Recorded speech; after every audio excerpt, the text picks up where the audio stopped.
Buenos días. Buenos días, buenos días. Good morning.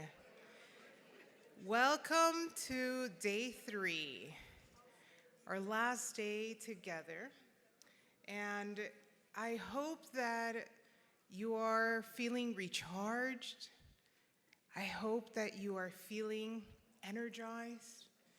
I hope that you are also feeling a little bit of anger, a lot of anger, and that all of that energy that is being brought into the room from the voices and the people and those that are here sitting next to you give you what you need so that when you leave this room, this place that we've been together, continues to give you that energy, right? That this has recharged your energy. My name is Gabby Pacheco. I am the president and CEO of the Dream.us. We are the nation's largest dream organization supporting dreamers in higher education. And we have supported in the last decade over 12,000 dreamers. 4,500 of them have been able to go to college and graduate. 6 months after graduating, 94% of our dreamers have a job or are entrepreneurs. And listen to this, 63% of them, 6 months after graduating from college, are making more money than their parents combined. That is the power of education. That is the power of our community. And I am here today to introduce to you 6 powerful individuals, 6 powerful stories. It's going to be like a TED Talk. We're going to get to hear from them their own individual struggles, their own individual power, and their stories, and how we are all connected. They are going to come up here and be a candle that is going to light your candle, and it's going to give you that charge to keep going forward and moving forward. So this morning's opening session, Being Latino in 2025, is going to give us a little bit of a flavor of what we are witnessing and experiencing as a community. And I hope, again, that it recharges you. So the voices of our country are really critical. And today, to start, is going to be a really powerful young Latina. She is an undergraduate student at Trinity University in San Antonio, Texas. Where are my Texans? Mis Tejanos? Okay. And she is a first-generation Latina. She is a daughter, she's a sister, and she's a passionate feminist and immigrant rights activist. Please help me welcome Alynn Jimenez Miranda.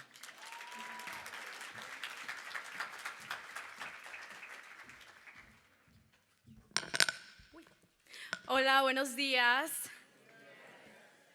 My name is Alynn Jimenez Miranda. I'm from San Antonio, Texas. And I'm really excited to be here with all of us young leaders in this session. And I want to talk a little bit about what it means for me being Latina in 2025. And I'm gonna start a little bit with my own story. I grew up in Tamaulipas, Mexico for most of my life, 17 years. And growing up there, I never thought that things such as my race, my ethnicity, the language that I spoke, what my passport says, will define who I was or where I could go in life. But even though Mexico is a very diverse country, where I was raised, most people share similar costumes, they spoke the same language, we face similar struggles. So I was really protected from a lot of labels because they didn't exist in the same way. But when I arrived to the United States 4 years ago, I quickly realized that those things matter, and sometimes a lot. And I learned that here in this country, your zip code can shape how people see you, what high school you go to, what resources or support you get, and how far they think you will go. And I experienced that firsthand in San Antonio a city that is deeply segregated, where most of the wealth, opportunity, and safety is concentrated in the north side, and the south, west, and east side are communities like mine, where Black and Latino communities we call home. Communities are often over-policed, underfunded, and often forgotten by our own government. When I came to the US, a door full of opportunities opened. I came here in my senior year of high school. I was able to graduate top 3 in my class. I became a Coca-Cola scholar, and I even represented the US as a citizen diplomat in Poland. Thank you. There was so many things that I was like, oh, wow. I thought, this is it. This is what everyone back home talks about the American dream. This is the American dream for me. And I didn't even speak English back then. I had like a very broke English, and I still do, but I'm here. But I believe that if I worked hard enough, anything was possible. I said I'm in the line of the opportunity. But everything changed when my sister followed me to Texas. But the only difference between me and her is that she didn't have a status. And with this, she couldn't do any of the things that I was able to do. And that's how I suddenly started to see this country from 2 different sides. And I started learning about my own family's history, because back home, no one told me that my dad was deported when I was a baby, and that's why we went back to Mexico. No one told me that my aunt and my grandma lived in the US for 20 years hiding. And I never knew that our first attempt of the so-called American dream had already failed once. In a state like Texas, a place that more than 1.65 million of undocumented people and mixed status families like mine, like yours, call home, immigration policy is not something that we're just seeing on the TV or something that we're seeing where we're scrolling our Instagram. It's something that we're living every day, as in other communities here in LA, in Long Beach, around the country. And over the past few months, I watched my coworkers, my friends, my neighbors, my own family become targets of cruel immigration policies. And like so many others, I've stepped into the work of fighting for our community. In Texas, undocumented individuals are facing policy after policy designed to make life harder. They no longer have access to in-state tuition, making it even more difficult for people to attend college. And just last week, my sister received an email saying that she needed to declare her immigration status if she wanted to keep going to school and keep her tuition. Bills like SBA are threatening local law enforcement to cooperate with ICE, essentially making them an immigration agents. There is Operation Lone Star that's criminalizing our borders. We have the National Guard patrolling our streets, and people's rights are being violated every day outside the courthouse and ICE check-ins, and even in their own homes and neighborhoods. And as the first US citizen in my family, I felt a responsibility that I know you also feel and that I couldn't ignore. And even though I didn't know about immigration when I came here, I was really upset. And I began raising awareness about what's happening in my community, and not only with statistics, but also with the stories from people. And I've been working with people in Mexico, in the camps in Mexico City, with Venezuelans that are coming through Nuevo Laredo, Matamoros, a lot of people that are coming from South America, and hearing their stories and their struggles. And that's when I realized that being Latina, being Latino in 2025, is just not about our culture and our identity, but it's also a lot about feeling uncomfortable.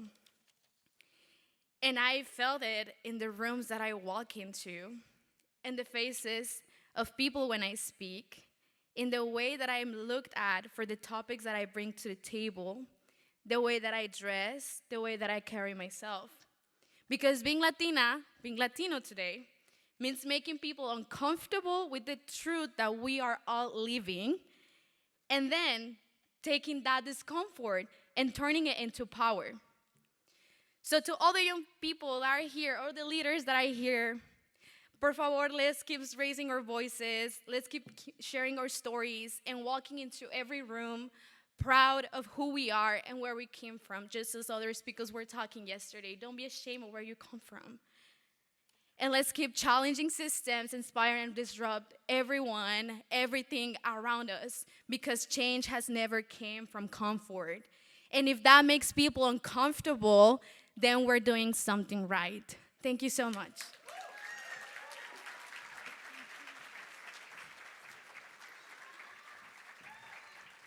All right, we can do much better because I feel the power in that story. Okay, let's give it up for Alynn one more time. This is how you start the morning. Forget about coffee, right? Our next speaker, I went up to them and I said, how do you want to be introduced? And Carlos Julian González said, well, some folks say I'm a rising. And I'm like, honey, you're a trailblazer. And the work that you are doing, both as a former LULAC fellow, which is where I got to meet him and see him in action. Right now, he's an undergraduate student at UC Berkeley, studying political science and ethnic studies. And you have to make sure you know him and you support him, because he's going to take our community forward and in much better places that we are in today. It's such an honor to introduce to you Carlos, who is a trailblazer, Latino, LGBTQ+ activist, and again, former LULAC fellow.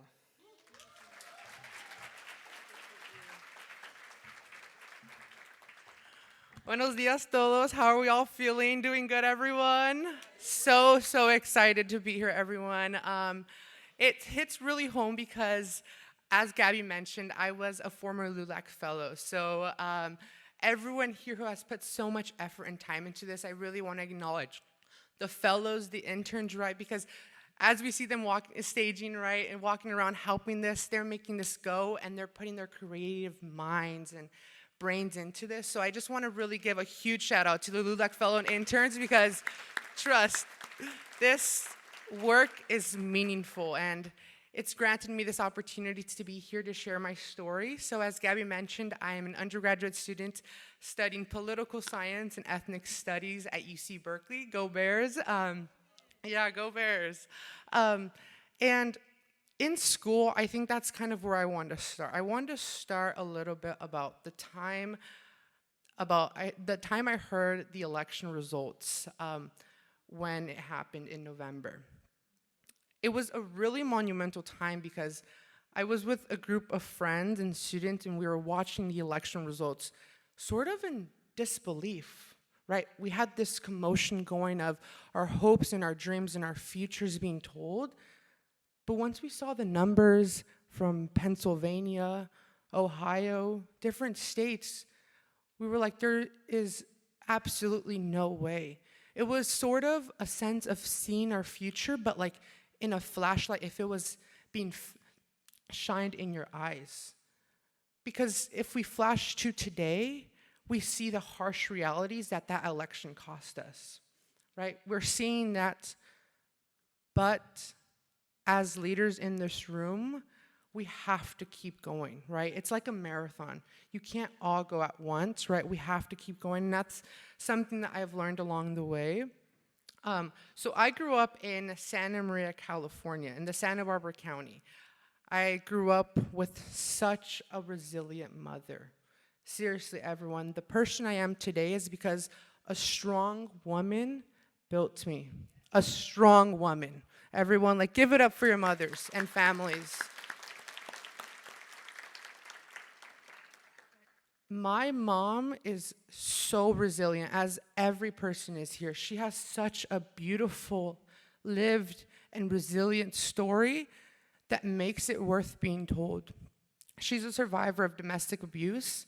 She's been through so much in her life, but every day she greets me and is always so empowering and passionate and telling me, échale ganas, mijo. Tú puedes. Tú síguele. Do not let anything stop you, right? Her history, her story, her coming from Mexico, Colima, Mexico, to the United States granted me the opportunity to go full ride, get an internship, and now have access to economic opportunities that I will be able to support her in the future. Everyone. So that's why I'm here. I'm grounded in my mom's resilience. I'm grounded in her story. But her story is a broader sense of all of our struggles, right? We all grew up with resilient families. We are the resilient ones being able to share them, right? And that's something I really want to share us today, is that we've already understand and we've seen, right? In the last 6 months, the United States has gone through such fundamental change, right? And something that I've realized, especially for young folks, is we're seeing today American politics be changed, correct?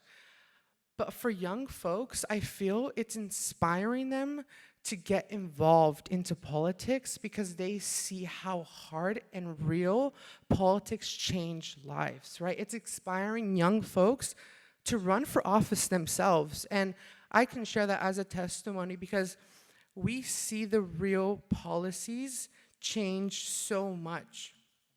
So I think that despite the chaos going on, American politics in the future is going to change, and it's going to change for the better, right? It's going to change for the better. It sucks. Yes, sí se puede. It really, really is such a sad story to tell what we're going through, right? But think about the civil rights activists in the 1950s, the 1960s.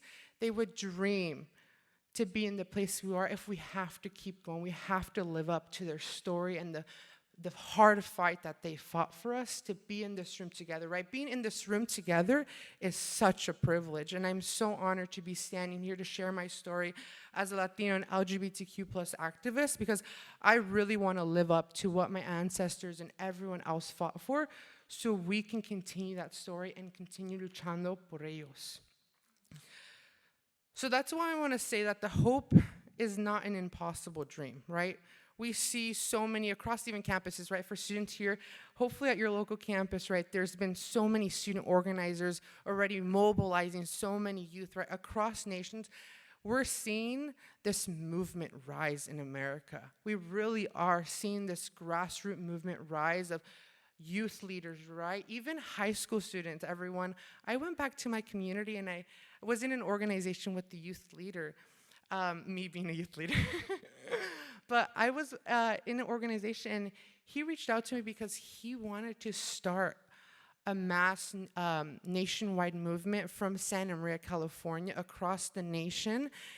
And he asked for my support because he saw how I led movements back in my hometown. And that felt really, really powerful to me because on August 1st, that day came, and we had over 1,000 members across different generations in Santa Maria, and then even across all the way to Florida, people were doing that same nationwide protest. But I think that's a testament to seeing how mobilizing our people, our gente, youth, right, across generations, right? Because even for folks, right, in Generation Z, right, people probably in the millennial community or even in baby boomer community generations, right, we're all fighting for that same mission. And if we were to bridge that gap between us, I think we could continue and make this even bigger.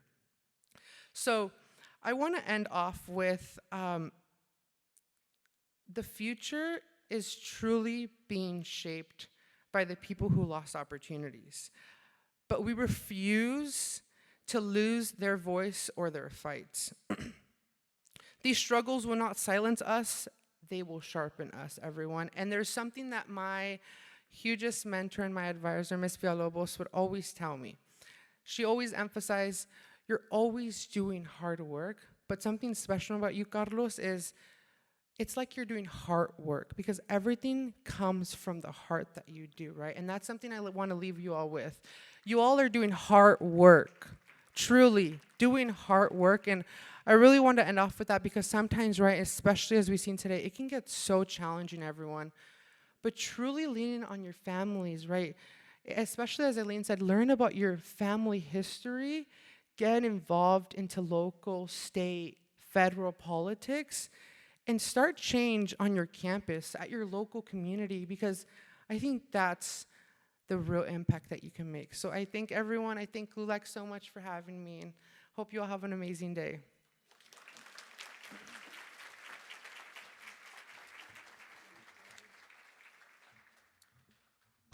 right, Carlos for president. How many more years? We have a couple of decades. I do believe that we are in a moment of decision.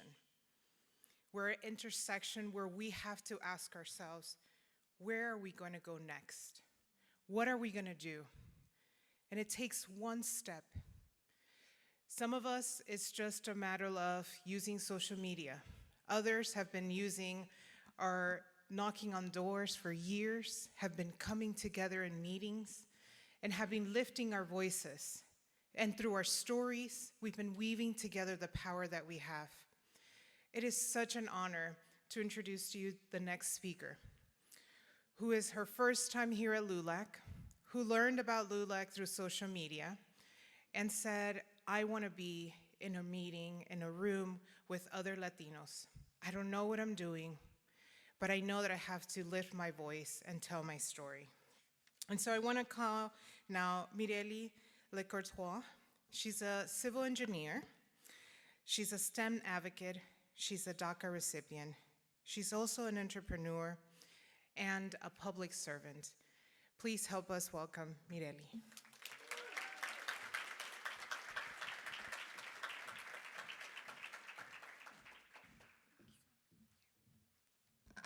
Buenos dias. Hi, everyone. I hope that you guys are having a lovely morning, and I guess you guys are here and ready to make some change. It all starts with you. I will say, as a small disclaimer, I am an engineer, but I'm not very a great public speaker, so bear with me. I did sign up for this because I felt it was time to raise my voice. We've been living in a moment of fear, and I am choosing faith over fear in being able to express my background and owning where I come from and publicly share that I am a DACA dreamer.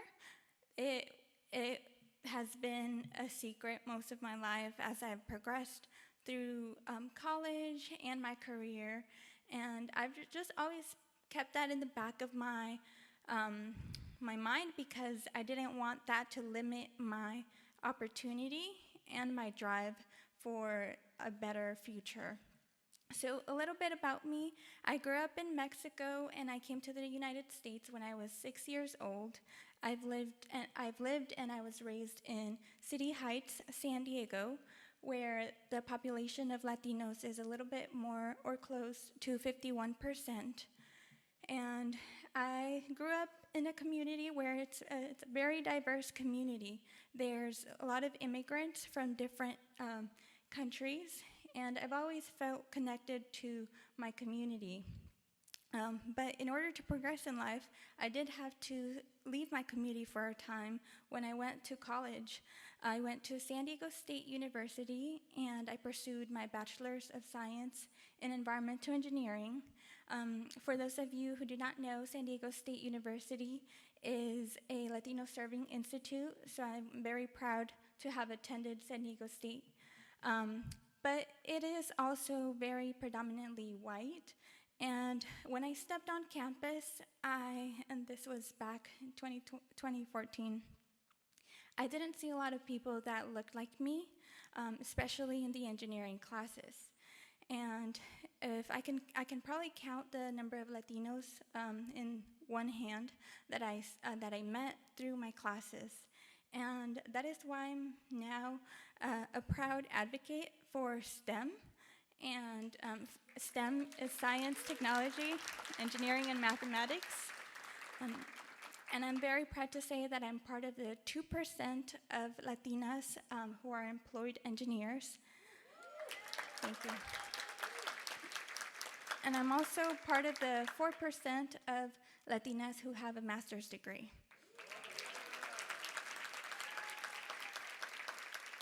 Thank you so much.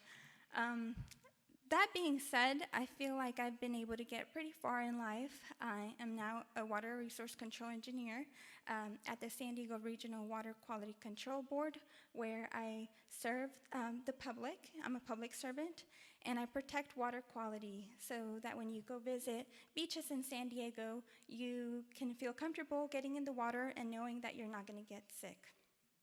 And I've been recognized by the State California Water Boards for a Superior Accomplishment Award, and I've also been awarded by the American Society of Civil Engineers, San Diego, for Outstanding Civil Engineer in Community Service. I've been getting more involved in my community. Thank you so much. I've been getting more involved in my community, going back to the community and letting young Latina girls know that they belong in STEM and beyond. I want them to know that they can go far in life, just like I have, and to not limit themselves just because of perhaps their status, but to always look beyond and don't limit yourself to maybe what your parents' limitations were. My parents, they didn't go to college. They didn't. My mom didn't even go to high school, but she's always motivated me to keep going. And she's always similar to what Carlos said. She's always told me, "Échale ganas," and keep going. I didn't have these opportunities, but you do, and this is why I'm here today, because I want to be part of the change that is that's going to benefit our generation and future generations. So my background, although it's in engineering, I don't know a lot about policy, but the first step that I took is following LULAC on Instagram and getting informed that way. Because there are many things right now, maybe a lot of us feel powerless and we don't know really like what to do or how to get involved. But joining a LULAC council or an organization like the Virtual Academy for LULAC is a good start, and I actually plan to attend that as well, hopefully, where I want to prepare myself with the knowledge of how I can be a better advocate for the immigrant community. So I'm here today just as all of you, not knowing too much about politics, but obviously I do see it in my community where there are ICE agents at bus stops, and I get informed of that through my family members, and it scares them. But we have to choose faith over fear, and they're not going to scare us. We're going to continue to push forward.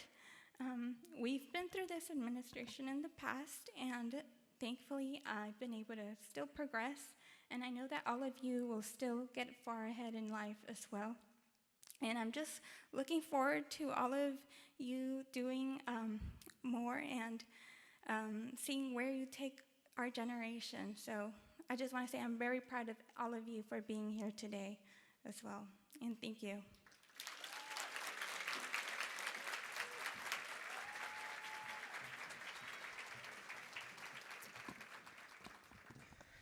They say that a journey of 1,000 miles starts with a first step.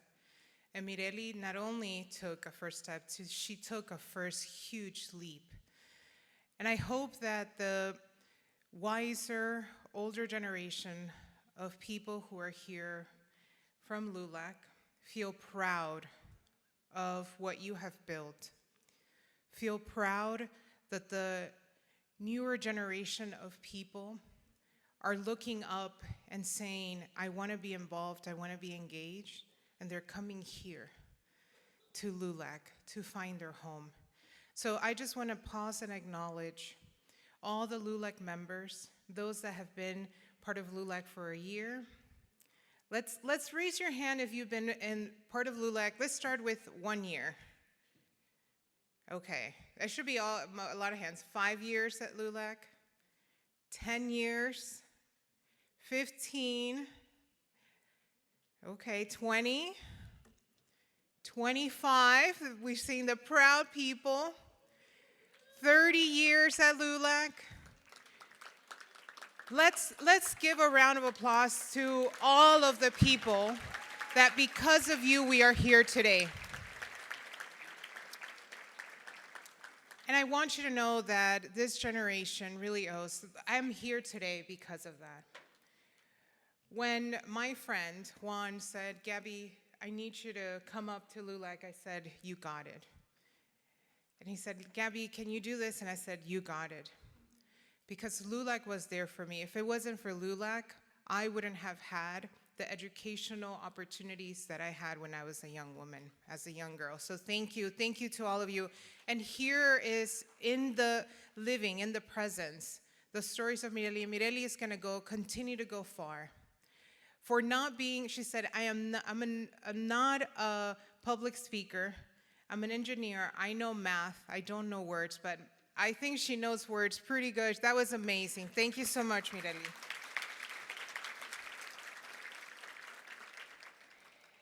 And our community is so diverse, and there's Latinos everywhere. And Latinos are an important part of our community. The next speaker is not just a proud Latino, but also a proud LULAC member. He is a veteran law enforcement officer in the Oxnard Police Department. He's going to talk to us about what it is that we need to be seen and being from our Latino, not just our Latino community, but our law enforcement community, what it should be. He's gonna talk to us about the hope and the positivity that comes from participating and being involved in all the spaces in our lives, and so please, if you can, come. Officer Ramirez, to share about the work that you have done for decades in Oxnard. I think Gabby messed up a little. She was supposed to introduce me as the skinny police officer, so that didn't work out. Thank you all for being here today. What an exciting moment. You know, I look out into the crowd and I get inspired because seeing a community of Latinos together, being so positive, being involved in these positive things is very encouraging, especially a person in my type of career, you know? So I'm gonna do something real quick. I wanna take a quick little video. So can you guys give me all a wave because I wanna cherish this moment right here.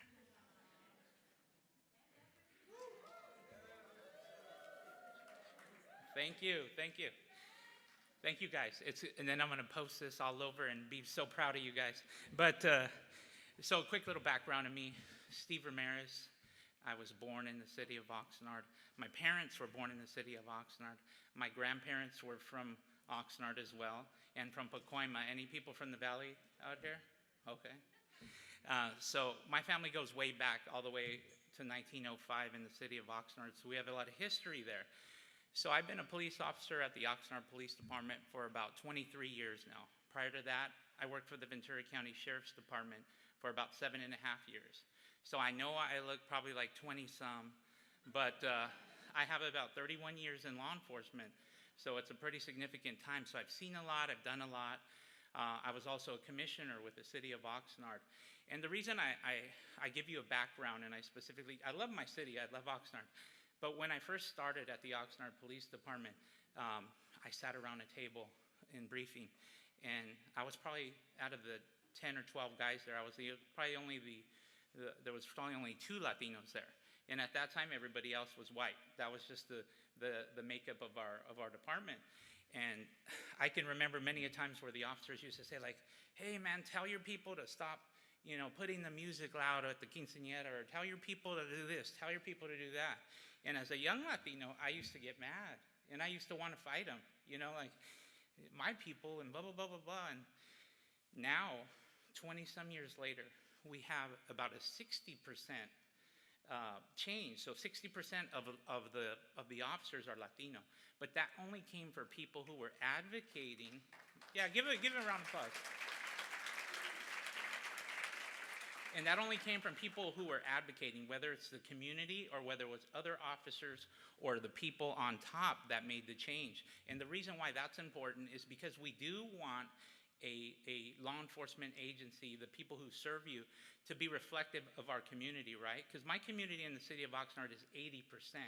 So the people that are doing the service, the law enforcement officers who are protecting you and serving you, it's the benefit to you guys is that we have an understanding of the community, we have an understanding of the culture, we have an understanding of the language. Because if you have people from the outside police who don't have an interest or don't have an awareness of your culture, it's going to be a different style, right? And we're seeing that right now when we have the federal government come in and try to do this policing and these types of enforcement in our local communities, because that's not what we're about, especially in Oxnard. So just remember, a couple of points that I'm going to bring up is that we don't have control of the action of others. Meaning for me, this is really what pertains to me.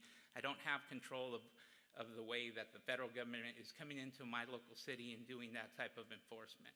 I only have control of my circle. And my circle is the people, me, myself, and the people that I work with, right? The other officers, and we talk to each other. We talk in briefing. We say, those actions are inappropriate, treat people respectfully, and answer their questions. So right now I'll talk about going out there every day right now, going out into the community. My primary job is a detective, but I still work out there in the streets every once in a while. And I say, responding now to calls for service, you can see the fear in people, right? The distrust. And the distrust comes because we have a uniform. The people who are doing the enforcement have the uniforms. In our city, the enforcement is very heavy because of our population. We have a lot of field workers. So when I get out in the community, I try to reinforce, like, we're here to help you. We're not involved in any of that type of enforcement. You give us a call if you have any problems. But and then it's my opportunity that I need to step out of that police, per se, police enforcement kind of model, and then address certain things that I'm seeing, right? Because right now people are frustrated, they're upset, they're scared. They're not going to work right now because they're scared of getting deported. They're not going to the local markets, right? So there's a big change that's going on. Everything's like little mom and pop markets within our community are shutting down because people aren't going to buy the groceries anymore. The kids are having problems at school. It's because their parents are not going to work and they're really frustrated. So when we see these type of things, it's my responsibility as a professional, as a law enforcement, to address them. Give the people the support that they need. Offer them services. Everything from starting at school, get them a therapist at school. Get the people, offer them supports. There's certain groups. Are you guys familiar with MyCop? MyCop? So MyCop's a big a resource that uses within the Mixteco community. And these are just different resources that I can do. But at the same time, as a community, you guys need to reach out to your people as well and support them. And I say, reach out to your neighbor, right? The biggest thing that's occurring right now is that we have conflicts with neighbors, we have conflicts with friends, and it's because of the stresses that's coming within our community. The stress of these politics, the stress of not knowing what's gonna happen tomorrow. I grew up here, I was born here. My beautiful wife right here, Carol, raise your hand. She grew up here, she was born here, she's a first generation, her family's from Mexico, but I'm also a little, I'll call it scared. I'm concerned, and I told her the other day, she was about to go out somewhere, I said, hey, make sure you have your ID with you. Why would we, like in my life, I would never have thought to make sure you have your ID with me, but these are weird times right now. So having that understanding, be a good neighbor out there, support people, support your family, support your neighbor, go talk to your neighbor, because we're gonna need each other, right? We need each other one way, whether you need to borrow some sugar, or whether you need somebody to offer you support, whether you need somebody to give you a ride, whether you just need somebody to lean on, because there's a lot going on, especially with mental health. And I'll tell you, seeing it firsthand within our community, mental health is big. Mental health leads to a lot of problems, right? As Latinos, sometimes we don't seek the therapy that we need. We're tough, we're hard, we didn't grow up that way, right? Just get over it, don't talk about it, don't deal with it. So when we have these problems, we go to certain things, we go to alcohol, domestic violence becomes a big part within our community. But these are the times where me, being a leader, need to step in, offer the services. But you guys as well, being a part of that community, being a family, it's your responsibility to step in when you see a family member struggling, when you see a friend struggling, step in, offer the support. Support is what we need right now within our community, right? Support. At any time here within LULAC, we just started a law enforcement subcommittee. So I want to chair the law enforcement subcommittee, different law enforcement officers around the country, and our whole goal is to do community engagement and basically offer the community, specifically local LULAC chapters, a way to interact with the police, right? The best way to approach the police and say, hey, we need a dialogue. We need to be at the table with you talking about these issues, talking about immigrations, talking about uses of force, talking about all these things that are vital to having a great community, right? Because when you come down to it, everybody in here, I don't know how many times you may deal with the police officers on a daily basis, but it's pretty significant. Our problems are everything from housing to crime to family arguments over stupid things, but we're there. So continue to engage with us. Community, please engage with your local police officers. Say hi. Maybe you need to make the first step. But I'll tell you this, if you were to ever see me in the city of Oxnard, I'm usually driving around in my car, I'll wave to you, I'll say hi. Might take people, aback a little because the cops aren't usually being that friendly to them out there in the community, but, wave hi to your officers out there in the community, build that trust, but at the same time, have the expectation that they need to be doing the same to you guys as well. And hold them accountable, right? Hold your police officers accountable. That's the biggest thing that you can do. Thank you very much, and continue the good work.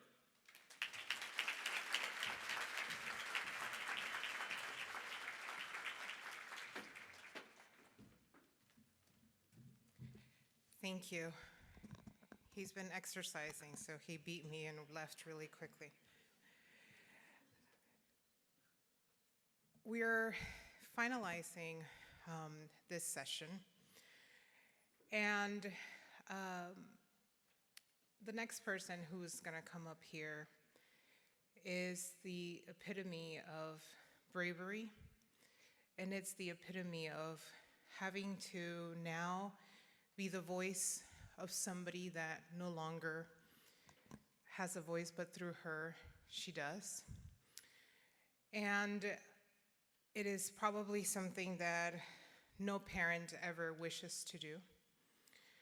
But she's doing it, again, with bravery, with so much heart, so much pain. Esmeralda Cantu Castile is the mother of Angelina Resendiz.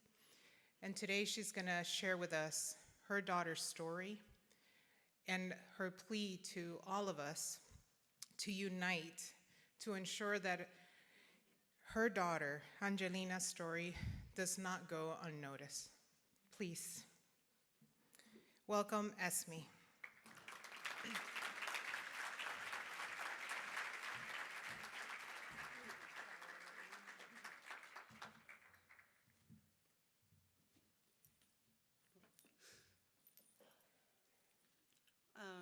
Well, I'm here to share my daughter's story. My daughter's name is Angelina Resendiz. She was a Navy sailor stationed in Norfolk, Virginia.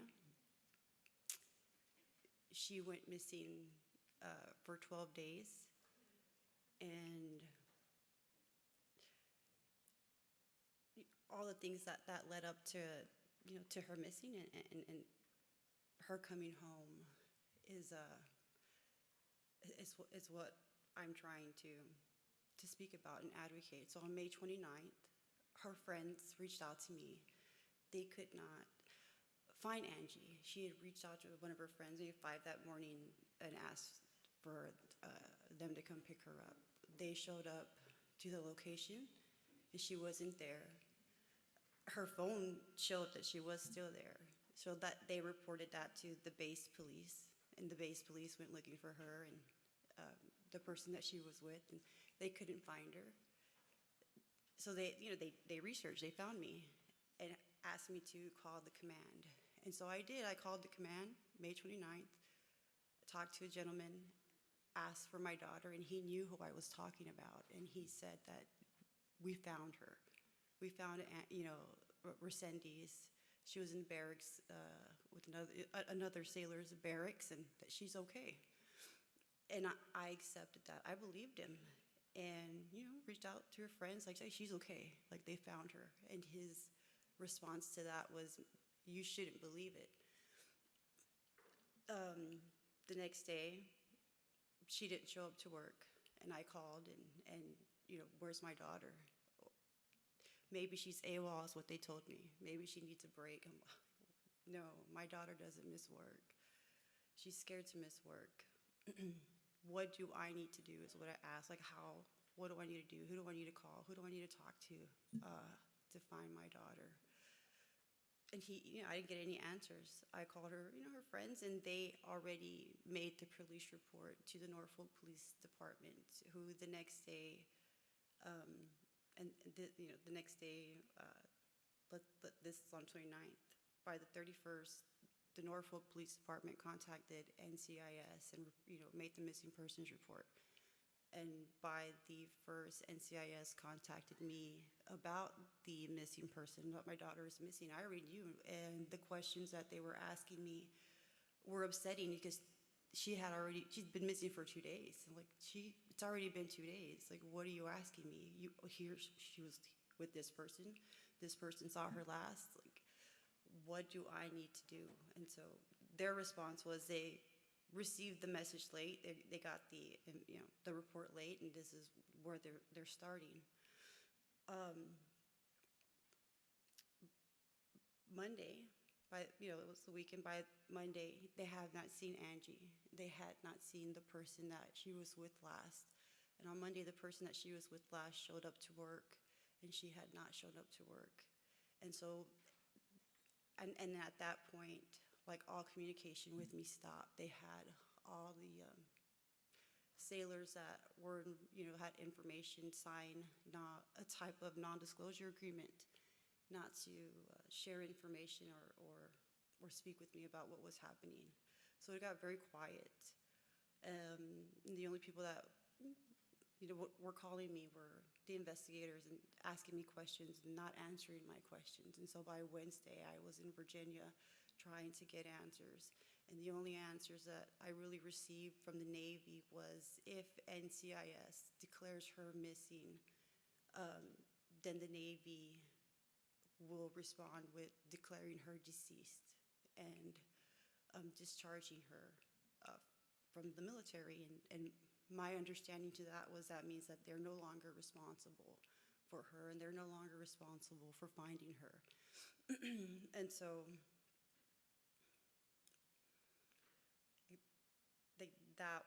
that's as far as I came with them. And that's when LULAC stepped up and helped me, and that's when I met Larry, and he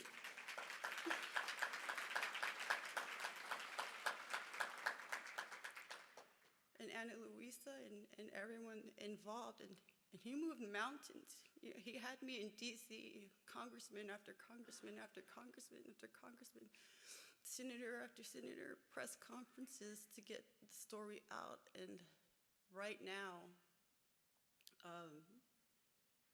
there is some type of movement, right? The congressmen have sent their letters to the Navy, the Secretary of the Navy. The senators have sent their demands to the Secretary of the Navy, and they want answers. They want the answers that we're seeking. They've violated their own policy. They've violated law, and then silence. Like, I still don't know what happened to her. I don't know when she passed away. I don't know where she passed away. I don't know how it happened. And all I know is the last person that she was with is still, he's in confinement, right? He's in jail. But regardless, there is a serious lack of accountability by the Navy and transparency for the families. And they count on this. That lack of accountability protects them because they're protected. They're shielded by sovereign immunity.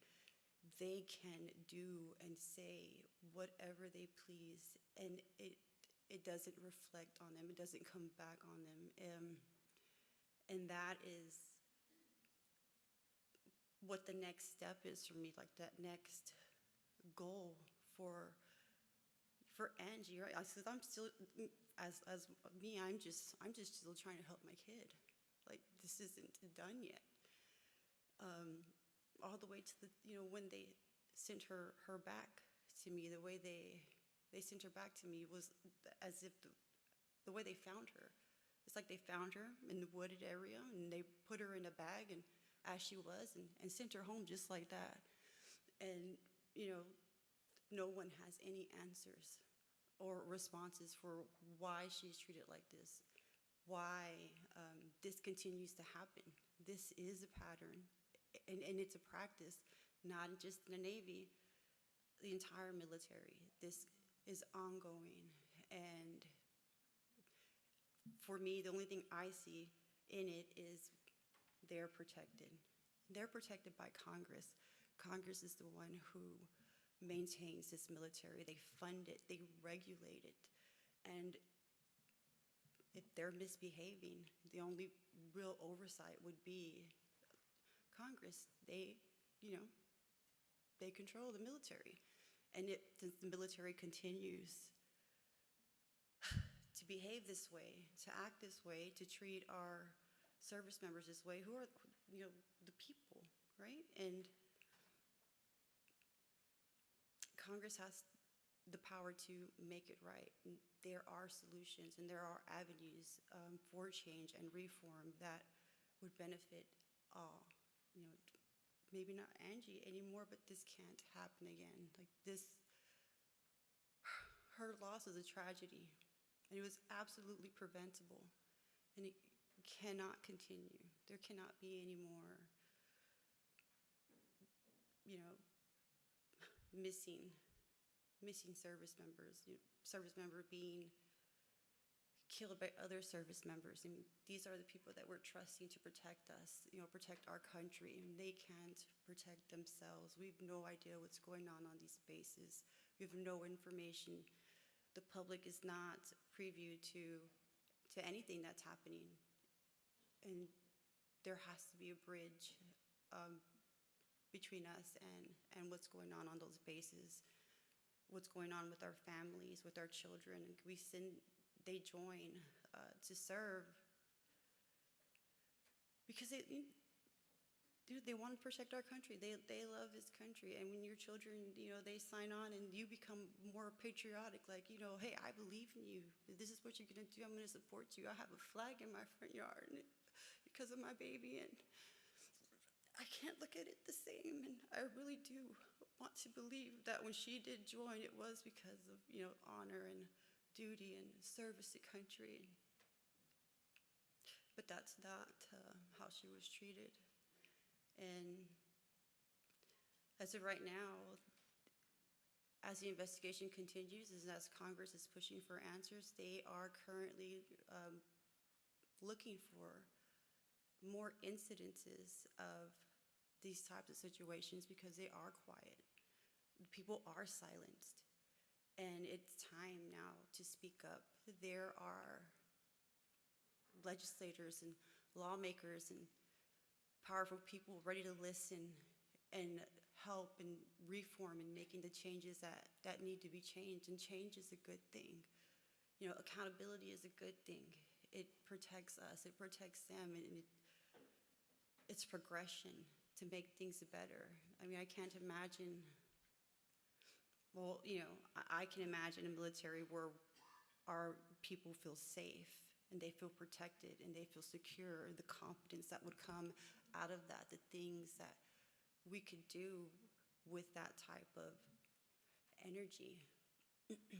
So I think that anyone who knows anybody right now that is dealing with any kind of sexual harassment, who's been sexually assaulted, who's been silenced, who, maybe their child or your family member was a victim of some type of violence is no longer here with us. It's time to start sharing and spreading that information so it can be public and we can know and we can see, like, here it is, it's in our face. We can work together and we can change it, and it can be better for everyone. Thank you.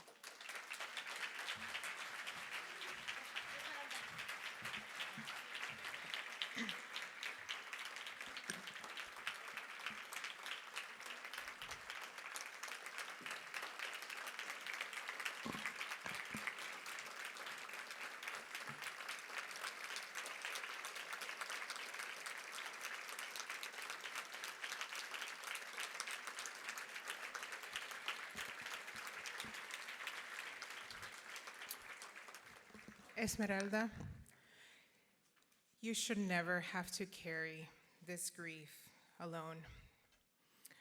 And I'm going to take the privilege to say that myself and everyone in this room and LULAC is going to ensure that you're not alone in the fight for justice for Angie. We got your back and we're gonna fight for her and we're gonna fight with you.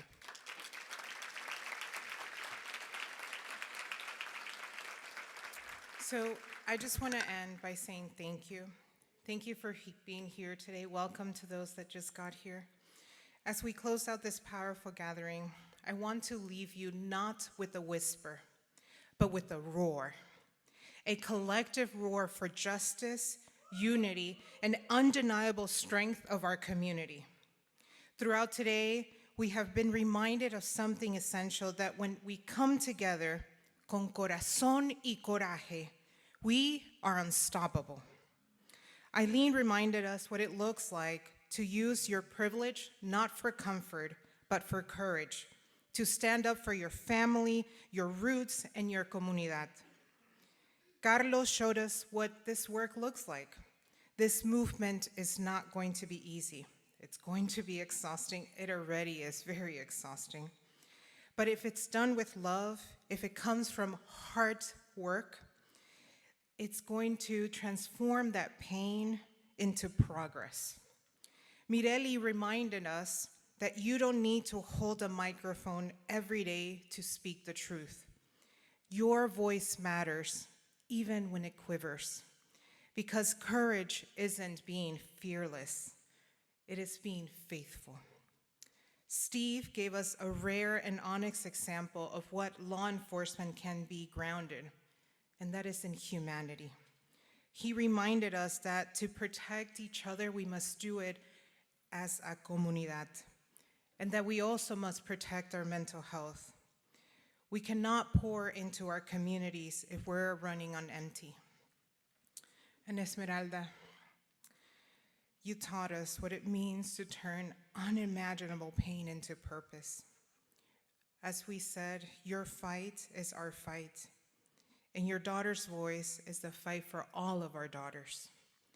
Your courage reminds us that we need to hold these systems accountable, because when our government fails us, when they fail to protect us, we must rise to protect each other. So let's be clear. We are living in a time when oppression is not subtle, it is loud, it's an institution, and it's in our face. But so are we. We are loud, we have love, we are bold, and in our power is our diversity. So stay engaged, stay loud, stay rooted in our diversity and our beauty. No matter what this administration or any system tries to do to silence us, we will not be quiet, because we are not asking for permission.